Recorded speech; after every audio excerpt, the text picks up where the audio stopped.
सबसे पहले तुम सबको स्वतंत्रता दिवस की बहुत बहुत शुभकामनाएं। मेरी दिल से कामना है कि तुम सब खूब पढ़ो, आगे बढ़ो, अपने सपनों को पूरा करो और अपने देश का नाम रोशन करो। और जहां भी रहो, जिस भी फील्ड में जाओ, अपने तिरंगे की शान और अपने देश की पहचान को हमेशा अपने साथ लेकर चलो। देखो, देश के प्रति जिम्मेदारी का एहसास केवल एक दिन का नहीं होता, ये हमेशा हमारे दिल में बना रहता है। लेकिन आज जब हम तिरंगे को हर तरफ लहराते हुए देखते हैं तो ये एहसास कुछ गहरा हो जाता है। और इसको और गहरा बनाया है हमारे सोशल मीडिया प्लेटफॉर्म ने, जहां हर कोई अपने प्रोफेशन, बिजनेस को, क्रिएटिविटी को इन 3 रंगों में एक्सप्रेस कर रहा है।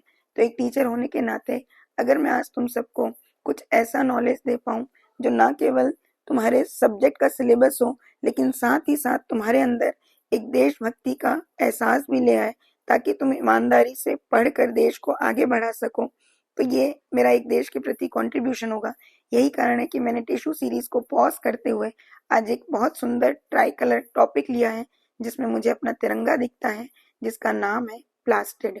और ये प्लास्टिड केवल प्लांट सेल में मिलता है और ये लार्जेस्ट सेल ऑर्गेनल कहलाता है। और ये 3 तरीके का होता है, क्रोमोप्लास्ट, ल्यूकोप्लास्ट और क्लोरोप्लास्ट। इनका काम हम 1 बाय 1 देखेंगे। सबसे पहले हम आते हैं क्रोमोप्लास्ट में। देखो, इसमें मेनली जो होता है ना, केराटिनॉइड नाम का पिगमेंट होता है और ये फ्लावर्स और फ्रूट्स को अलग अलग कलर देता है। जैसे पपाया, वाटरमेलन, जितने भी तुम कलर्स देखते हो उनमें ये क्रोमोप्लास्ट रहता है, ताकि ये इंसेक्ट्स को अपनी तरफ अट्रैक्ट कर सके। अगला आता है क्लोरोप्लास्ट, जिसमें कि ग्रीन कलर का क्लोरोफिल भरा होता है। तुम जानते हो वैसे भी ग्रीन कलर प्रॉस्पेरिटी का सिंबल है, तो यहाँ पर भी ये प्लांट को न्यूट्रिशियस बनाता है, प्रॉस्पेरस करता है, क्योंकि यही फोटोसिंथेसिस में हेल्प करता है।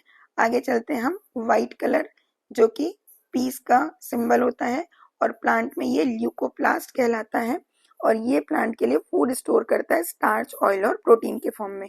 अब तीनों को तुम एक साथ देखो, क्रोमोप्लास्ट कलर देता है और इंसेक्ट्स को अट्रैक्ट करता है for pollination and reproduction. Leucoplast food store करता है, स्टार्च, ऑयल एंड प्रोटीन के फॉर्म में। और क्लोरोप्लास्ट फोटोसिंथेसिस में। थोड़ा सा इनका डिटेल देख लेते हैं ताकि तुम एनसीईआरटी के क्वेश्चंस का आंसर दे सको। देखो, इनमें पिगमेंट अलग अलग होते हैं। केराटिनॉइड ल्यूको में कोई नहीं, क्लोरो में क्लोरोफिल। इनकी पोजीशन देखेंगे तो क्रोमोप्लास्ट तुमको फ्रूट्स में, फ्लावर में दिखेगा, ल्यूकोप्लास्ट तुमको सीड में और रूट में दिखेगा, जबकि क्लोरोप्लास्ट तुमको कहाँ दिखता है, ग्रीन कलर की लीव्स में। ठीक है, अब एनसीईआरटी का हम एक क्वेश्चन देख लेते हैं। देखो, यहाँ पूछ रहा है, ये तुम्हारा एनसीईआरटी का क्वेश्चन नंबर 3 का 4th पार्ट है। उसमें पूछ रहा है तुमसे कि कौन सा पार्ट है जो मैन्युफैक्चरिंग ऑफ फूड में हेल्प करता है। तो देखो, यहाँ पर तुम जानते हो, ए लेबलिंग को अगर हम देखें तो ये तुमको दिखता है क्लोरोप्लास्ट, और यही हमको किस में हेल्प करता है, फूड सिंथेसिस में। तो इसका आंसर होगा ए, क्लोरोप्लास्ट। अब नेक्स्ट क्वेश्चन देखो, ये तुम्हारा एक एमसीक्यू है, तुमसे पूछ रहा है कौन सा पार्ट है जो करेक्टली मैच्ड है। यहाँ तुमको ये प्लांट सेल और एनिमल सेल दिया हुआ है, देखते जाओ। जैसे प्रेजेंट लिख रहा है, प्लांट सेल में ल्यूकोप्लास्ट होता है, माइटोकॉन्ड्रिया होता है, सेल वॉल होता है, फिर लाइजोसोम लिखा हुआ है। तो देखो, प्लांट सेल में ना लाइजोसोम नहीं होता है, और एनिमल सेल में सेल वॉल एब्सेंट होती है, सही लिखा है। लेकिन एंडोप्लाज्मिक रेटिकुलम और ये सब भी एब्सेंट लिख दिया, तो ऐसा नहीं होता है, ये प्रेजेंट होता है। इनका डिटेल ना बेटा हम सेल चैप्टर में सीखेंगे।